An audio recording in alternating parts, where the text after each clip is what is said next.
I want to start the programme by talking about Ukraine with you and that decision from President Joe Biden, to allow Ukraine to use long-range US missiles to fire into particular strategic and military installations inside Russia. There hasn't been a formal response yet from Vladimir Putin himself, but other comments from within Russia are pretty furious. The Russian government newspaper, Rossiyskaya Gazeta, as it's called, has said the departing US President Joe Biden has taken one of the most provocative, uncalculated decisions of his administration, which risks catastrophic consequences. Joe Biden, for his part, is in Brazil at the G20 summit. Just seen footage there of President Xi and our own Keir Starmer shaking hands there in front of their respective flags. And they'll be having talks as well in that G20 summit. But I'd be keen to know what you think of this move by the US. It feels to me as though it's been a long time coming. It's something that President Zelenskyy has been asking for some time. I mean, if things follow the usual pattern that we've seen in this, countries like France, the UK, will follow suit or at least support the move. There's been one occasion, I think, perhaps two, where Britain and France has preempted something America in relation to America, but not much and not on this scale. President Joe Biden, just to be clear, in case you don't know the detail, has given the green light for Ukraine to use these particular kinds of long-range US missiles to strike inside Russia. And clearly, not just the UK, but the rest of the allied countries will need to make a decision as to what they make of that, what they think of that decision. And I want to know what you think of that decision and what you think Donald Trump will do, what you think Keir Starmer should do. There's no indication yet either from President-elect Donald Trump as to whether he will stick with that policy or not. He said he can end the Ukrainian-Russian war in a day. So we'll see what he has to say in time. And as I say, no direct comment yet from Vladimir Putin. So what is it you want to see flow from this? There are plenty of commentators who say America and NATO have made Ukraine wait too long for this. Things have been extremely tough for them in the last few months and weeks.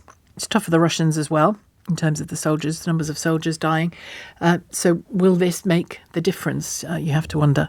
I'm joined by Olga Tukaruk, Chatham House's Academy Associate with Ukraine Forum. Olga, good afternoon to you. Good afternoon.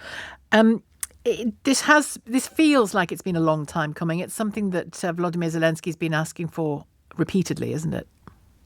Yes, absolutely. That's something that Ukraine has been insisting on for more than 2 years, and with a renewed resolve after its surprising offensive in Kursk region of Russia this August. So Ukraine has been using it as an argument that, well, you see, Ukraine is still able to seize the initiative. It is still capable of making this surprise bold moves against Russia. So why then keep its hands tied? Because basically that was the perception. Ukraine did have these ATACMS missiles before, but it was prevented. It didn't have the permission to use them to strike military targets. And I want to stress that Ukraine wants to strike military targets on the Russian territory. So now with this decision, Ukraine's hands will be freer. Ukraine will be able to destroy Russia's launching sites that it uses to launch missiles and drones on the Ukrainian territory, and these strikes have intensified in recent days, with Russia targeting Ukrainian energy infrastructure, but also killing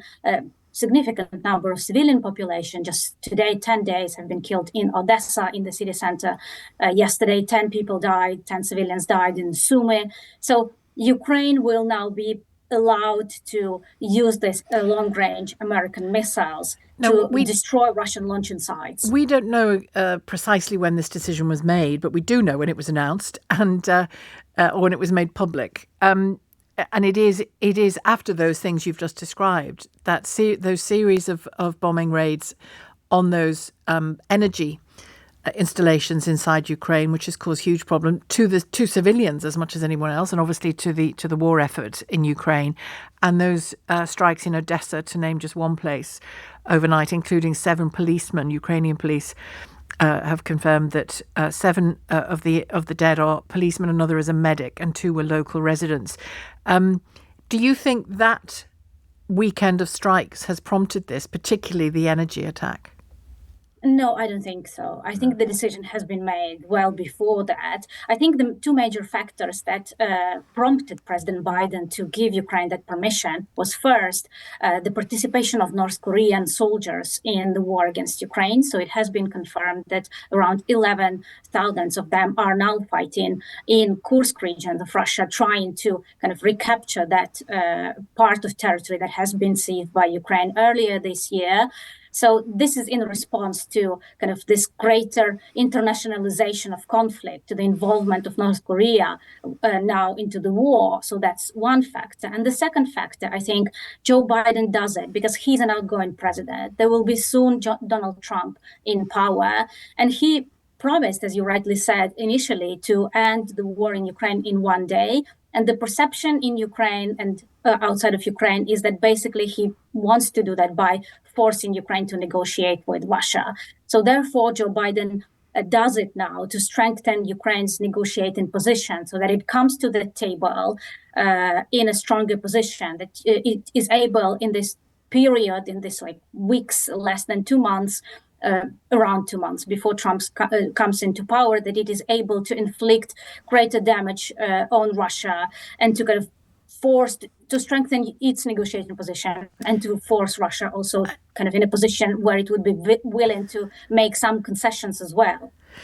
That's interesting. So heading towards talks of some sort, you need to be in as strong a position, I suppose, as your enemy. We'll come back to that in a second, if we may. You mentioned the North Korean soldiers, the internationalization or the increased internationalization of this war, because it is already an international one, isn't it?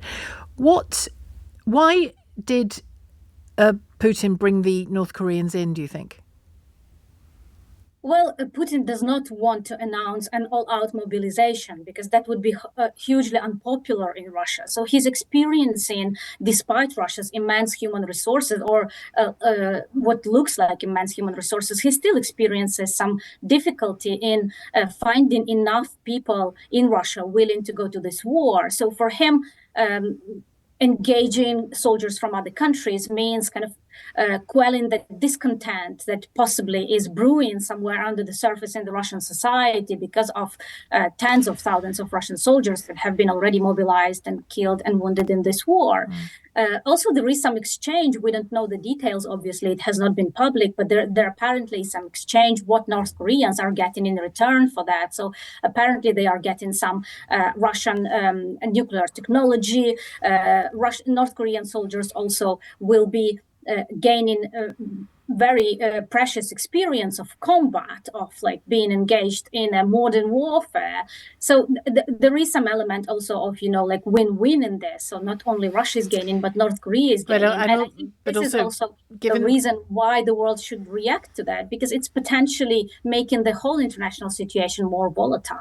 And given the authoritarian nature of both of those nations, Russia and North Korea, different in many ways, but certainly authoritarian at heart.